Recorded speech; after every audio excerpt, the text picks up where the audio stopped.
Una vez entendido qué es una fuente histórica, pasemos al siguiente punto, la crítica de fuentes. Este nuevo video se enfoca en este punto clave, los cuestionamientos y preguntas que se le deben hacer a la fuente para tratar de extraer la mayor cantidad de información de la misma, sin importar si son primarias, secundarias o terciarias, pues toda fuente de información debe ser cuestionada.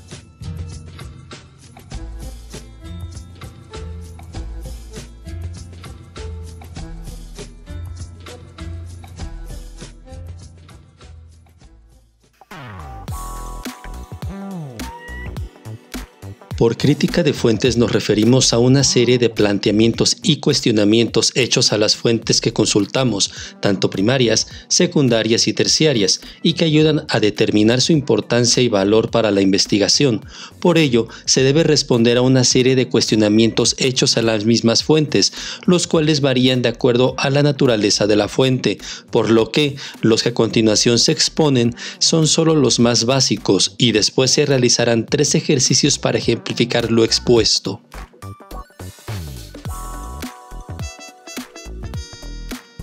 De las primeras cosas que deben quedar claras es saber qué es la fuente consultada, esto es, si es un periódico, un informe, una fotografía, una litografía o un diario, así como saber el lugar y fecha de su creación.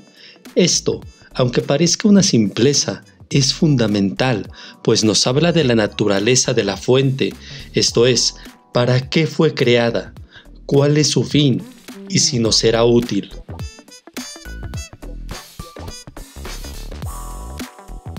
Del mismo modo, es importante saber quién fue el autor o autores, ya que esto nos podría informar de las razones del por qué se creó la fuente. Conocer al autor y una breve biografía nos ayuda a entender el medio en que se creó, ya que este puede variar de acuerdo a la época de creación de la fuente. En este sentido, si el autor usa un seudónimo o queda en el anonimato, también nos está diciendo algo. Aunque estos datos no determinan la fuente, sí ayudan a su comprensión.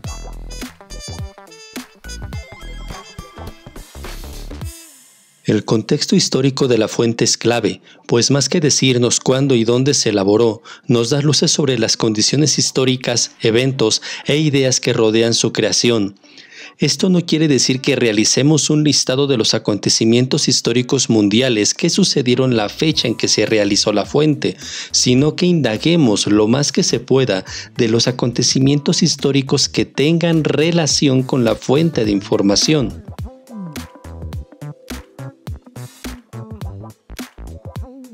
Por último, hay que comprender cuál es la información que nos está proporcionando la fuente, cuál es su mensaje o discurso, para tratar de entender el fin de su misma elaboración, siendo importante también anotar qué es aquello que no se comprendió o supo, ya sean ideas, nombres, lugares o eventos que se describan.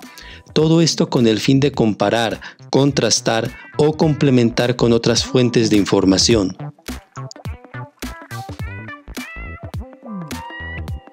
Además de todo esto, es recomendable evitar ciertas trampas que pueden hacer que realicemos una lectura errónea de la fuente, como lo son los anacronismos, esto es, leer la fuente con ideas, pensamientos y valores actuales, ignorando a la sociedad que lo ha producido. También se deben evitar generalizaciones, esto es, creer que la fuente habla por otros, que nos da la opinión de un grupo en su totalidad o de todos los personajes de la época. A su vez, se debe evitar afirmar que la fuente está dando información que no tiene, lo que se llama sobreinterpretación de la fuente. Y finalmente, pero no menos importante, evitar los juicios de valor, esto es, juzgarlos con nuestra propia moral sin comprender al autor mismo de la fuente. Como un sencillo ejercicio de ejemplificación, aplicaremos parte de lo expuesto en 3 distintas fuentes históricas.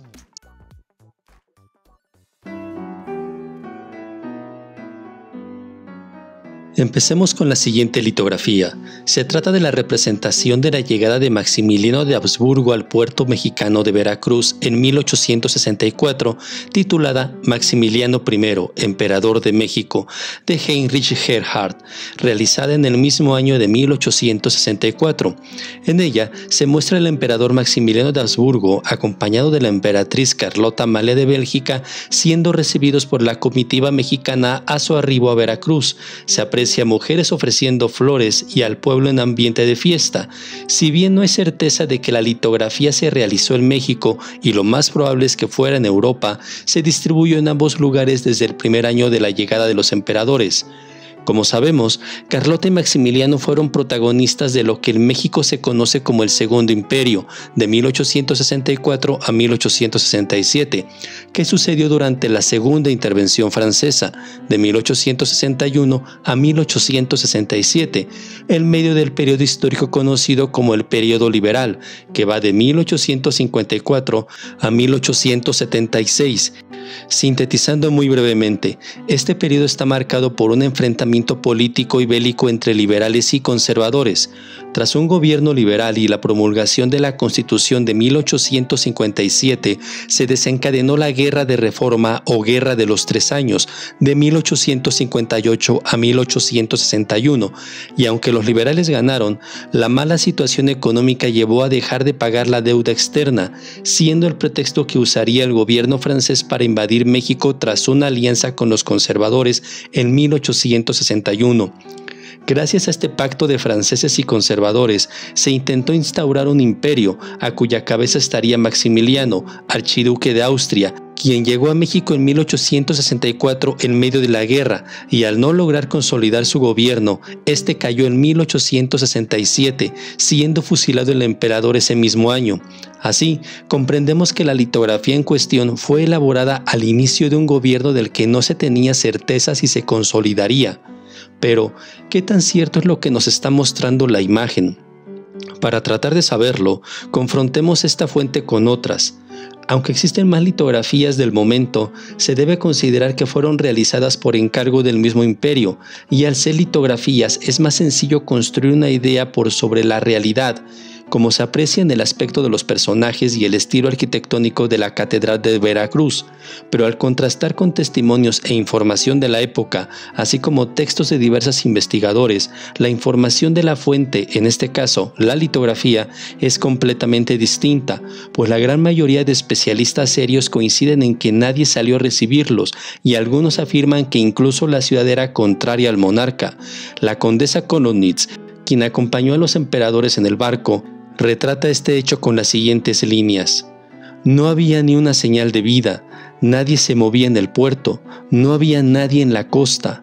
El nuevo soberano de México estaba frente a su propio imperio. En poco tiempo debía pisar su suelo, pero sus súbditos se habían escondido. Nadie lo recibía. Esta situación cambió a las pocas horas, y los emperadores junto con sus acompañantes fueron objeto de grandes festejos desde Veracruz hasta su llegada a la Ciudad de México. ¿Esto quiere decir que la litografía nos miente y no debemos tomarla en cuenta? De ninguna manera. La litografía se puede tomar como ejemplo de varias cosas, entre ellas de discurso político, ya que al final es la imagen que los emperadores querían proyectar de su imperio, y aunque son mínimas las fuentes que apoyan esta imagen frente a la gran cantidad de especialistas del tema que la contradicen, ello no modifica en nada los acontecimientos posteriores ni anteriores, ni da un valor positivo o negativo a los actores, pues es una litografía que trata de dar un mensaje en un momento y tiempo determinado. Si funcionó o no funcionó es otro tema.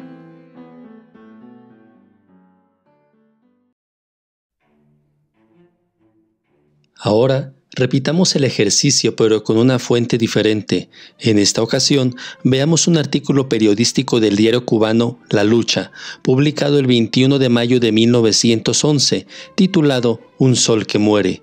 en que se refiere a la renuncia de Porfirio Díaz en México, quien había gobernado desde 1876 hasta ese mismo año de 1911, a excepción de 1880 a 1884.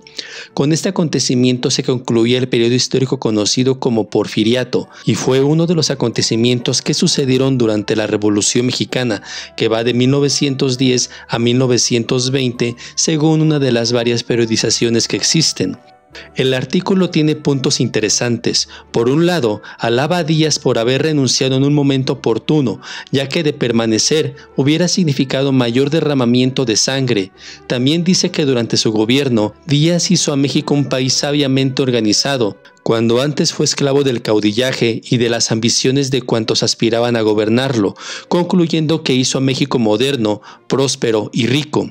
Estos puntos, como dije, son interesantes, no porque sean una verdad, sino que muestra una forma de pensar común en torno a Porfirio Díaz, de que ha sido uno de los mejores gobernantes en México, afirmación que se puede discutir y que en su momento se hará en este canal. De hecho, el mismo diario había atacado anteriormente a Díaz, y en este artículo no se muestra contrario al movimiento revolucionario en México, aunque advierte que de no sucederle un gobierno fuerte, el país podría atravesar un periodo violento, no porque eso sea lo que se vislumbre desde ese momento, sino por los distintos conflictos que sucedían en esos años en Centro y Latinoamérica. El artículo, que no está firmado, es finalmente una opinión, no un análisis profundo de la situación, y debe ser tomado como tal, sin exigirle que justifique sus dichos con una investigación a profundidad, pues en primera instancia no tendría las herramientas para hacerlo, y tampoco es la finalidad del mismo, pero nos ayuda a comprender un poco la opinión en torno a un hecho histórico que, desde el exterior, se vivía en cierto grupo cubano. No nos habla de la opinión general del pueblo y gobierno cubano, ni de todos los países extranjeros, ni una visión unificada. Es solo eso, cierto grupo de cubanos que tampoco está definido y que para hacerlo habría que buscar en otros artículos, y mucho menos nos da una visión certera de la historia de México. Verlo de esta forma es sobredimensionar la fuente.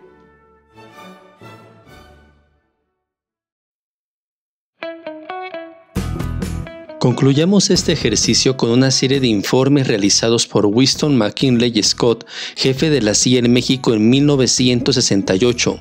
Durante ese año, y al igual que en otras partes del mundo, en México se desarrolló un movimiento de protesta que inició con los estudiantes y terminó con amplios sectores de la población apoyando el movimiento estudiantil, mismo que terminará con la matanza de Tlatelolco el 2 de octubre de 1968. El gobierno estadounidense, al igual que otros gobiernos y quizás más, pues recordemos que estamos en plena Guerra Fría, pidió informes a su enviado y este les aseguró que los estudiantes que estaban en el edificio Chihuahua, lugar desde el que estaban hablando, habían disparado primero y que la mayoría estaban armados, uno incluso con una subametralladora, que los rifles usados por los estudiantes eran nuevos con los números de serie borrados, y también dijo que atrás de estos estaban grupos pro Fidel Castro, pro-chinos y pro-soviéticos. El hecho de que hubiera armamento soviético en manos de protestantes en el país vecino alarmó al gobierno de Estados Unidos, y Lyndon Johnson, consejero de Seguridad Nacional de Estados Unidos, pidió a Scott que confirmara lo dicho, cosa que no pudo hacer, diciendo que no tenía evidencia concluyente y que tampoco podía verificar lo dicho respecto a los rifles. Ante esto, e información distinta vertida por otras dependencias, el Departamento de Estado ordenó un estudio, el cual concluyó que el papel de los comunistas se mencionaba mucho más de lo que se confirmaba y que los estudiantes detonaron acontecimientos que iban a surgir de todas formas. Pero, ¿por qué el jefe de la CIA en México dio un informe con información errónea?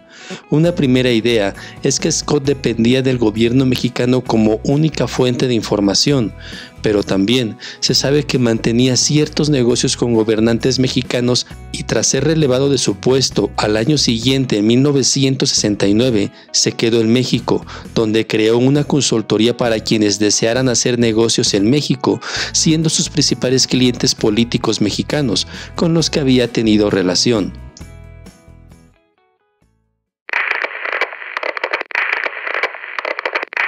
Como se puede entender tras estos ejemplos, toda fuente, Toda, sin importar tipo, autor o información, debe ser cuestionada, ya que las fuentes, de manera intencional o no, nos pueden estar dando información sesgada o errónea. También es importante tener en cuenta ciertas cosas. La gran mayoría de las fuentes primarias, documentos, pinturas, películas y ese largo etcétera, no fueron hechas con un fin de investigación histórica. Su motivación fue otra, pero también fueron creadas por personas con ideas, pensamientos, ideologías, sentimientos y múltiples circunstancias individuales que afectan la realización de la fuente. Esto no quiere decir que se deban de descartar, sino que se deben estudiar para tratar de comprender mejor el tema estudiado. Del mismo modo, los libros realizados por historiadores deben ser también criticados, pero esta crítica es distinta y está dentro de un tipo de estudio conocido como historiografía, el cual veremos en otros videos. Sin embargo, para realizar un mejor análisis de fuentes, debemos comprender tanto la conciencia histórica como el pensamiento histórico, conceptos que analizaremos en el siguiente video de esta serie.